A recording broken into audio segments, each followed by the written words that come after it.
அப்ப இதுல என்ன என்ன பிரச்சனை விளைவிக்கணும்னு கேட்ட படைப்பு இருக்கிற மாதிரி, மலக்குன்னு ஒரு படைப்பு இருக்கிற மாதிரி, ஜின்னு என்று ஒரு படைப்பு இருக்கே தவிர சைத்தாண்டு ஒரு படைப்பு இல்ல, தனிப்படைப்பு இல்ல. ஜின்னுடைய ஒரு நபர் தான் இப்லீஸ், இப்லீஸுடைய புள்ள குட்டிகள் தான் சைத்தான்கள். ஆனா இப்லீஸுக்கு பிறந்து விட்டார்களே ஆனால் அவங்க நல்லவங்க தோன்ற மாட்டாங்க. மற்ற ஜின்களுக்கு பிறந்தவர்கள்னா நல்லவங்களும் கெட்டவங்களுமா இருப்பாங்க.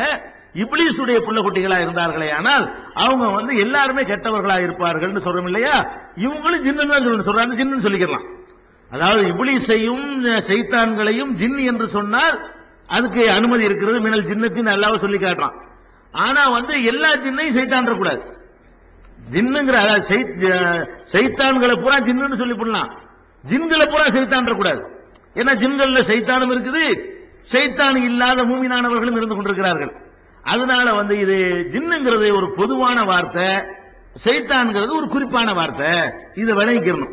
இப்ப மனிதனை கெடுக்கிற வேலையெல்லாம் யார் செய்யறான்னு கேட்டா அந்த இப்லீஸுடைய வழித்தோன்றல்கள் தான் செய்ய போறாங்க. இப்லீஸுடைய வழித்தோன்றல்கள் தான் செய்வாங்களா? அது எப்படி செய்வாங்கன்னு கேட்டா அல்லாஹ் திருமறை குர்ஆன்லயும் நபி ஸல்லல்லாஹு அலைஹி வஸல்லம் அவர்கள் ஹதீஸ்லயும் சொல்றாங்க, எப்படி எல்லாம் நம்முடைய வசுவாசை இவன் ஏற்படுத்துவான். இது இனிமேத செய்திகள், எந்தெந்த இடங்கள்ல நமக்கு வசுவாசம் ஏற்படுத்துவான், எந்தெந்த இடத்துல நம்ம கேர்ஃபுல்லா இருக்கணும், அவனுடைய வசுவாசிலிருந்து எப்படி தப்பிக்கணும், எல்லா விவரங்களையும் நபி ஸல்லல்லாஹு அலைஹி வஸல்லம் அவர்கள் நமக்கு சொல்லி தந்திருக்கிறாங்க.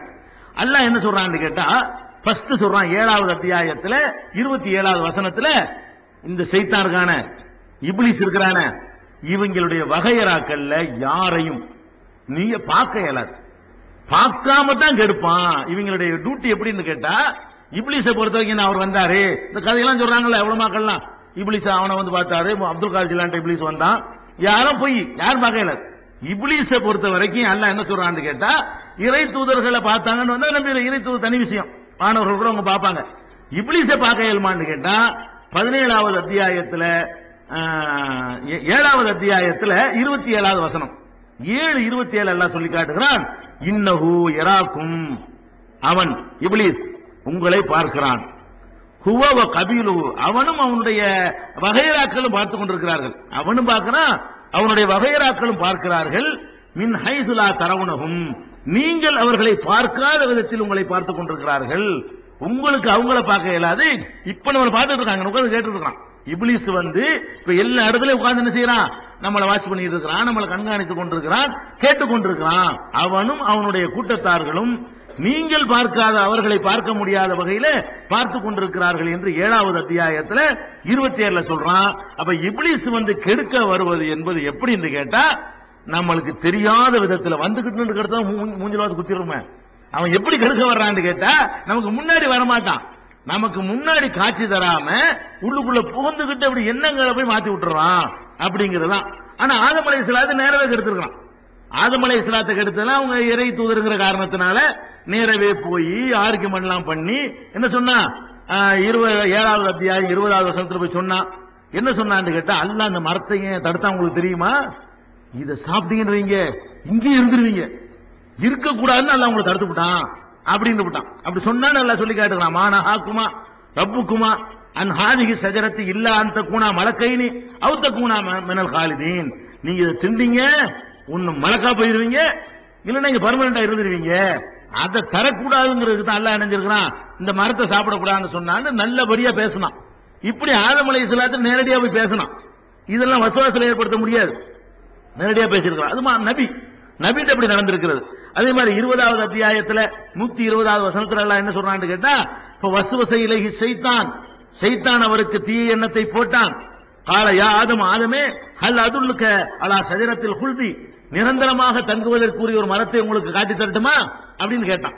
இதெல்லாம் ஆதம் நபிட்ட போனா இந்த மாதிரி கெடுப்பானது. வேற நம்மளோட பொறுத்த வரைக்கும் எப்படின்னு கேட்டா, பார்க்க இயலாது, இருக்கிறான், பார்க்க முடியாது, நம்பணும், இப்படி ஒண்ணு இருக்கிறது.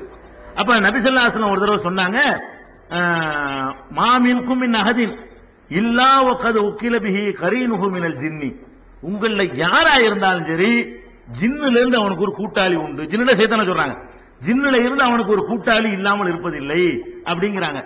அப்ப சஹாபாக்கள் கேட்கிறாங்க, இய்யாக யா ரசூலல்லாஹ், அல்லாஹ்வுடைய தூதர் உங்கள்டையுமா, யாரா இருந்தாலும் கூட ஒரு சைத்தான் இருப்பாங்கறீங்களே, உங்கள்டையும் சைத்தான் இருக்கிறானா அப்படின்னு சஹாபாக்கள் கேட்கிறாங்க.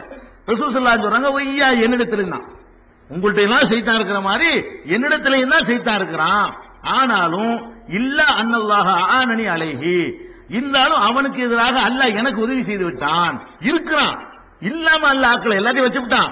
நம்மகிட்ட வந்து கண்ட்ரோல்ல இருக்கணும், அதுதான் அல்ல வந்திருக்கானே தவிர என்கிட்ட இப்லீஸ் இருக்கத்தான் செய்யறான். இப்லீஸுடைய புள்ள குட்டி, இப்லீஸுடைய பிள்ளையை சேர்ந்த சைத்தான் வந்து இருக்கத்தான் செய்யறான் என்று நபி ஸல்லல்லாஹு அலைஹி வஸல்லம் சொன்னதாக இன்னொரு அறிவிப்புல என்ன இருக்குன்னு கேட்டா, ஒரு ஜின்னு கூட்டாளி ஒருத்தன், ஒரு மலக்கு கூட்டாளி ஒருத்தன் இருக்கான் மனசுக்கு. இப்ப எனக்குள்ள உங்களுக்குள்ள ஒவ்வொருத்தருக்குள்ளயும் கூடவே ஒரு சைத்தான் இருக்கிறான், ஒரு மலக்கு இருக்கிறார். தொழுகைக்கு போகணும் மலக்கு தள்ளுவாரு, அவர் தூண்டி விடுவாரு. சின்ன கொடைக்கு போகணும் இவன் தள்ளுவான். அப்ப அந்த நம்ம ரெண்டு சிந்தனைக்கு ஆளவரமா இல்லையா? அப்ப ரெண்டு பேரும் உங்களுடைய ஒவ்வொருத்தர் இருக்கிறாங்க என்று நபி ஸல்லல்லாஹு அலைஹி வஸல்லம் சொன்னாங்க. இந்த ரெண்டு செய்தியுமே சஹீஹ் முஸ்லிம்ங்கிற நூல்ல 5034வது ஹதீஸாக இடம்பெற்றிருக்கிறது. முஸ்னத் அஹ்மதிலையும் இந்த கருத்து இடம்பெற்றிருக்கிறது. நபி ஸல்லல்லாஹு அலைஹி வஸல்லம் அவர்கள் ஒரு நாள் பள்ளி வாசல்ல ஏத்திக்காப் இருந்தாங்க. ரமலான்ல இருக்கும் பொழுது அவங்க மனைவி சஃபியா வந்து பார்க்க வந்தாங்க. பள்ளிவாசல்ல இருக்கும் பொழுது மனைவி சாப்பாடு எடுத்துட்டு நோம்பு ஏதாவது கொண்டு வந்திருப்பாங்க போல இருக்கு. பார்க்க வந்தாங்க. பார்க்க வந்துட்டு ரசூல் ஸல்லல்லாஹு அலைஹி வஸல்லம் பார்த்துட்டு போகும்போது வாசல் வரைக்கும் வந்து வெளியே வந்து நின்று அனுப்பி விடுறாங்க வாசல் வரைக்கும். அப்ப வெளியே வந்து அப்படி நின்று அனுப்புற நேரத்தில் ரெண்டு பேரும் கடந்து போறாங்க. மதீனாவை சேர்ந்த அன்சாரிகள் ரெண்டு பேரு கடந்து போயிட்டு இருக்காங்க. உடனே ரசூல் ஸல்லல்லாஹு அலைஹி வஸல்லம் என்ன செஞ்சாங்கன்னா, நில்லுங்கப்பா அப்படிங்க வாங்க, ரெண்டு பேரும் போயிட்டு இருக்காங்கல்ல வாங்கன்னு கூப்பிட்டு, என் மனைவி சபியாட்ட தான் பேசிட்டு இருக்கேங்கிறாங்க. இருட்டு நேரம் ரசூல் ஸல்லல்லாஹு அலைஹி வஸல்லம் பொம்பளையோட பேசிட்டு இருக்காங்கன்னு தெரியுது. ரெண்டு பேரும் கடந்து போறாங்க. போற ஆளுக்கு ஒரு மாதிரியா பார்த்து போனாலும் போயிருப்பாங்க. எப்படி நினைச்சாங்களோ எனக்கு தெரியல, அது நினைக்கவே எனக்கு தெரியல. ரசூலுல்லாஹ்வுக்கு டவுட் வந்துருச்சு, ஆஹா இது சைத்தாவளை காட்டிடுவான்னு சொல்லிட்டு இங்க வாங்கன்னு கூப்பிடுறாங்க. கூப்பிட்டு என்ன செய்யறாங்க, இது என் மனைவி சபியா, இன்னமாகிய சபியா, என் மனைவி சபியாட்ட தான் பேசிட்டு இருக்கிறான் அப்படிங்கிறாங்க. உடனே அவங்க ரெண்டு பேரும் சுப்ஹானல்லாஹ், என்ன நீங்க சொல்றீங்க, அல்லாஹ் உங்களை பத்தி நாங்க ஏதாவது நினைக்குவோமா, எங்கள்கிட்ட கூட இது மனைவின்னு அறிமுகப்படுத்துறீங்கள, நாங்க உங்களை பத்தி அப்படிலாம் நினைக்க மாட்டோமே இவங்க சொல்றாங்க, வியாக்கியானம் கொடுக்குறாங்க. அப்ப ரசூல் ஸல்லல்லாஹு அலைஹி சொல்றாங்க, இன்ன சைத்தான எபுலகு மினல் இன்சானி மபுலக தமி, ரத்தம் ஓடுற இடத்துல எல்லாம் சைத்தான் ஓடிட்டு இருக்கான். நீங்க ஒழுங்கா தான் இருப்பீங்க, நான் கூப்பிட்டு சொல்லலைன்னா கொஞ்சம் தூரம் கடந்தவனே லேசா போடுவான். அப்ப போட மாட்டான், அப்ப போட்டு கிளியர் பண்ணிடுவோம்ல, அந்த இடத்திலேயே போட்டான்னு சொன்னா போய் கிட்ட போய் பாத்துருவோம். எப்ப போடுவான்னு கேட்டா, கடந்துட்டு போய் வீட்டுல போய் படுத்தவனே, ஆமா ரசூலுல்லாஹ் ஒரு பொம்பளைட்ட பேசிட்டு இருந்தாங்களே, வேற யாராவது தெரிஞ்சு என்ன அப்படின்னு வச்சுக்காத வணங்குதா. அப்ப சைத்தான் வந்து இந்த மாதிரி உங்கள் உள்ளத்துல ஏதாவது ஒரு எண்ணத்தை போட்டு விடுவான் என்று நான் பயப்படுகிறேன். சைத்தான் எல்லாத்தையும் இருக்கிறான்ப்பா, அதுக்கு தான் நான் வந்து முன்கூட்டியே உங்களுக்கு சொல்லிட்டேன். என் மனைவி விட்டு தான் இப்ப சைத்தான் வர முடியாது. இதை கிளியர் பண்ணி விட்டோம்னு சொன்னா சைத்தான் எண்ணத்தை போட முடியாது. சும்மா விட்டுருந்தா சைத்தான் போட்டுருவான். இந்த செய்தி புகாரியில 1894, 1897, 1898, 2870, 3039, 5751, 6636 இதுல எல்லாம் இடம்பெற்றிருக்கிறது பார்க்கிறோம். இது அப்ப சைத்தாங்கிறவன் வந்து நம்முடைய உள்ளத்துக்குள்ளேயே ஊடுருவி இரத்த நாளங்களுக்குள்ள எல்லாம், வெளியில இருந்துகிட்டுலாம் வர தேவையில்லை, இரத்த நாளங்களுக்குள்ள எல்லாம் ஊடுருவி தவறான எண்ணங்களை போடுகிற அதிகாரத்தை பெற்று வந்திருக்கிறான். அவனுக்கு அந்த அதிகாரத்தை அல்லாஹ் வழங்கி இருக்கிறான் என்பதை நம்ம நம்பணும். எப்படி எல்லாம் அவன் அதை போடுவான்னு கேட்டா அல்லாஹ் சொல்லி காட்டுகிறான்.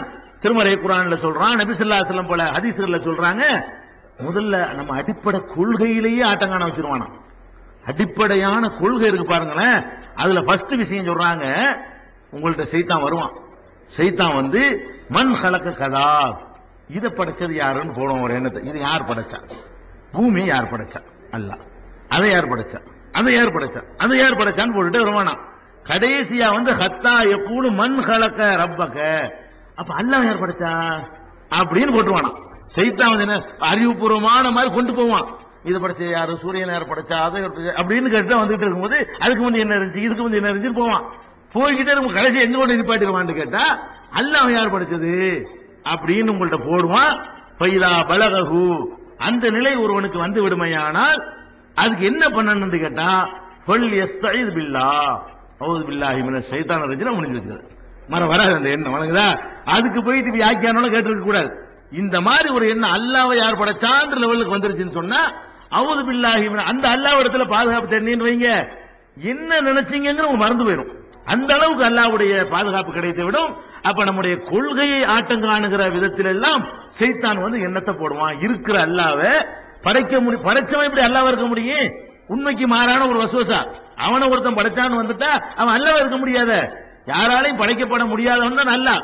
அவன் என்ன பண்ணிடுவான்னு கேட்டா அல்லாண்டு அவன் இப்படி எல்லாரும் வந்திருக்கணும்ல, அது என்ன மூலத்துல வந்திருப்பான் அப்படிங்கிற மாதிரி ஒரு தத்துவத்தை கொண்டாந்து போட்டான்னு சொன்னா, அப்ப நம்ம செய்ய வேண்டிய பாதுகாப்பு கவசம் என்னன்னு கேட்டா அல்லாஹ் இடத்துல பாதுகாப்பு தேடிக்கொள்ளுங்கள் என்று சொல்றாங்க. புகாரியில 3034வது ஹதீஸ்ல இத பார்க்கலாம். இது சைத்தான் போடக்கூடிய வேலை. இப்படி ஒரு வசுவாஸ் கடவுள் விஷயத்திலேயே நமக்கு தீய எண்ணங்களை போடுவான். இதுல இருந்து பாதுகாப்பு தேடுகிறோம்னு கேட்டா இதை விட்டும் பாதுகாப்பு அவன் தான் தேடிக்க, நம்மளா முடியாது. இந்த குல் அவுது ரப்பின் நாஸ் ஓதி கொண்டு வந்தால் அதுலயே இந்த சைத்தான் வரமாட்டான். டேய் இவன் அல்லாஹ்ட்ட பாதுகாப்பு தேடி இருக்கிறவனா இருக்கிறான், நம்மளை விட்டு பாதுகாப்பு பெரிய இடத்துக்கு போயிட்டான், நம்ம இவங்கிட்ட நுழையக்கூடாது என்று சொல்லி